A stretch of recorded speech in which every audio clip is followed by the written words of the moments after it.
Hola, me llamo Juan Belda y vivía en el barrio del Carmen, en la calle Marqués de Caro, número 3 puerta 6. Y bueno, este audio es para contar un poco la historia que nos ha pasado y por qué nos hemos tenido que ir. Se nos cumplió el contrato tras 5 años y entonces la dueña, que pertenece a una asociación de restaurantes y tal, bueno, inversores al fin y al cabo, decidieron no renovarnos porque iban a montar un Airbnb, o bueno, un apartamento para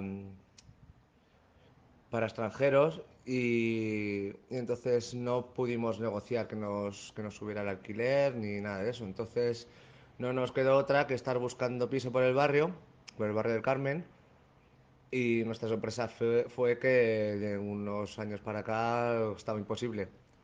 Estuvimos viendo varios pisos, rollo 50, 60 metros cuadrados, y el más barato cuchitril eran 600 euros. Con lo cual nos tuvimos que salir del barrio, dejar a todos nuestros amigos, nuestra vida que llevamos ya construida, e irnos fuera del barrio, muy a nuestro pesar. Nosotros, los últimos años ya del barrio, vimos como la situación iba creciendo de más pisos de extranjeros. Justo vivíamos además al lado de un bar donde se suelen juntar, y al día siguiente era todo vomiteras. Los comercios, hemos visto cómo se van reduciendo los comercios de toda la vida y solo hay alquiler de bicis y tiendas de paquis de alcohol. Y como, bueno, como el barrio se va degradando en el sentido de que deja de ser un barrio, va a ser una especie de atracción turística. Eh, me- la pregunta de si me gustaría volver al barrio es que sí, obviamente, porque tengo allí a mis amistades y un montón de gente. Si lo haría en estos momentos, pues por el precio que está y la situación que está tomando, creo que no. La conclusión de este tema es que al final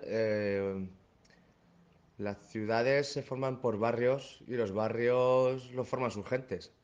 Si un barrio se convierte en una especie de, pues no sé cómo decirte, pues eso, de centro de borrachera y de restaurantes, al final pierde su personalidad.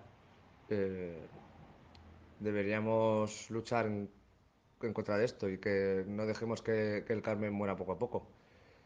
Y bueno, sin más, un saludo. Adiós.